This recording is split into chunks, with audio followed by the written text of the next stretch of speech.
दोस्तों, क्या आपने कभी सोचा है जिस वोटर लिस्ट में हम अपने देश का भविष्य चुनते हैं उसमें कोई एक ऐसा व्यक्ति भी शामिल हो सकता है जो भारतीय नागरिक नहीं है।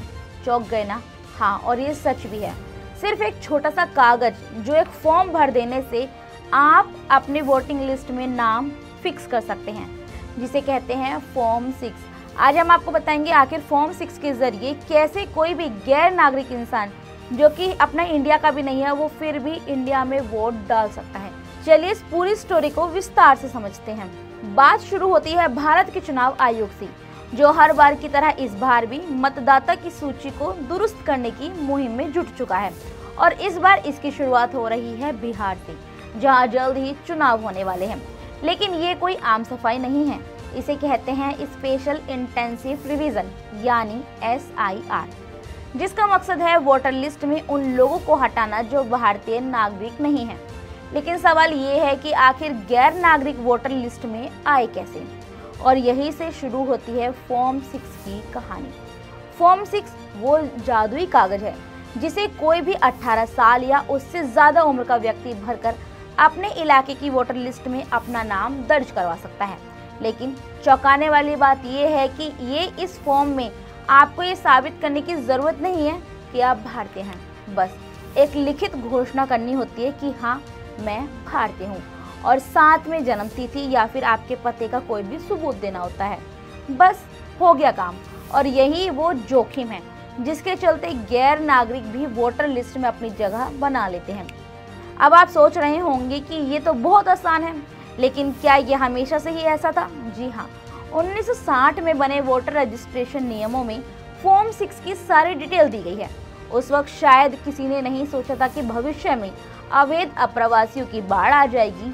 लेकिन आज हालात ये है कि छोटे से फॉर्म की वजह से कई गैर नागरिक वोटर लिस्ट में घुसकर बैठ चुके हैं। अब फिर से चलते हैं होने वाले बिहार के SIR अभियान की तरफ, जहां चुनाव आयोग का SIR अभियान जोर शोर से चल रहा है। आयोग के कर्मचारी घर घर जाकर चेक कर रहे हैं कि वोटर लिस्ट में शामिल लोग वाकई में भारतीय नागरिक हैं या फिर नहीं।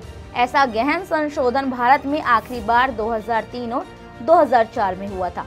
उसके बाद से सिर्फ छोटे मोटे अपडेट होते रहे, लेकिन इस बार आयोग ने ठान लिया है कि वो वोटर लिस्ट को पूरी तरह से साफ करेंगे, जिसके बाद सियासी बवाल मच गया। विपक्षी दल और कुछ कार्यकर्ता इस मामले को लेकर सुप्रीम कोर्ट चले गए। उनका कहना है कि ये अभियान और इसकी टाइमिंग सही नहीं है, खासकर बिहार में चुनाव जब नजदीक है। लेकिन मजे की बात यह है कि 2024 में महाराष्ट्र चुनाव के बाद कांग्रेस ने ही सबसे पहला वोटर लिस्ट की सच्चाई पर सवाल उठाए थे। उन्होंने कहा था कि देश का भविष्य तय करने का हक सिर्फ भारतीय नागरिक को होना चाहिए। अवैध अप्रवासियों की वोट डालने का मौका उन्हें बिल्कुल भी नहीं मिलना चाहिए। इतना ही नहीं, इसके अलावा 2016 में तत्कालीन गृह मंत्री संसद में बताया था कि भारत में करीब 2 करोड़ बांग्लादेशी अवैध अप्रवासी हैं, और इसकी वजह से देश के कई जिलों की आबादी का ढांचा बदल गया है। यानी ये सिर्फ वोटर लिस्ट की बात नहीं है, बल्कि देश की जनसंख्याइक पर भी असर डालने वाली है। तो अब सवाल ये है कि आखिर इन गैर नागरिकों को वोटर लिस्ट में आने से कैसे रोका जाए। इसके लिए समय समय पर गहन जांच होनी चाहिए। जरूरी है कि गैर नागरिक वोटरों को वोटर लिस्ट बनने से पहले ही उनका नाम हटा देना चाहिए, जिसके लिए पूर्व मुख्यमंत्री चुनाव आयोग ने भी पहले कहा था कि सिर्फ फॉर्म 6 ही नहीं बल्कि पूरी चुनावी प्रक्रिया को नए सिरे से देखने की जरूरत है। उन्होंने कहा था, पिछले कई दशकों से देश में अवैध अप्रवासियों की बाढ़ आ गई है, और अगर हम इसे रोकना चाहते हैं तो हमें अपनी प्रक्रिया को और भी सख्त करना होगा। जिसके बाद अब बिहार में SIR अभियान के लिए चुनाव आयोग ने 24 जून को 11 दस्तावेजों में एक लिस्ट जारी की है, जिसमें से एक दस्तावेज को नागरिकता साबित करने के लिए देना होगा। इसमें सरकारी पहचान पत्र, जन्म प्रमाण पत्र, पासपोर्ट, डोमिसाइल्स, मैट्रिकुलेशन प्रमाण पत्र जैसी चीजें शामिल हैं। लेकिन हैरानी की बात यह है कि इस लिस्ट में आधार कार्ड, पैन कार्ड और ड्राइविंग लाइसेंस शामिल नहीं किए गए हैं। क्यों? क्योंकि आधार कार्ड, पैन कार्ड या ड्राइविंग लाइसेंस सिर्फ आपकी पहचान साबित करते हैं, बल्कि नागरिकता बिल्कुल भी नहीं। SIR अभियान को लेकर विपक्षी दलों, खासकर RJD के नेता तेजस्वी यादव ने सवाल उठाया है कि जब आधार कार्ड इतना आम दस्तावेज है तो इसे एसआईआर की लिस्ट में क्यों नहीं शामिल किया गया। तेजस्वी ने ये तक कह दिया कि उनकी पत्नी ने शादी के बाद बिहार में आधार कार्ड के जरिए ही वोटर आईडी बनवाई थी। फिर एसआईआर के लिए आधार कार्ड क्यों मायने नहीं रख रहा, उन्होंने इसे क्यों हटा दिया।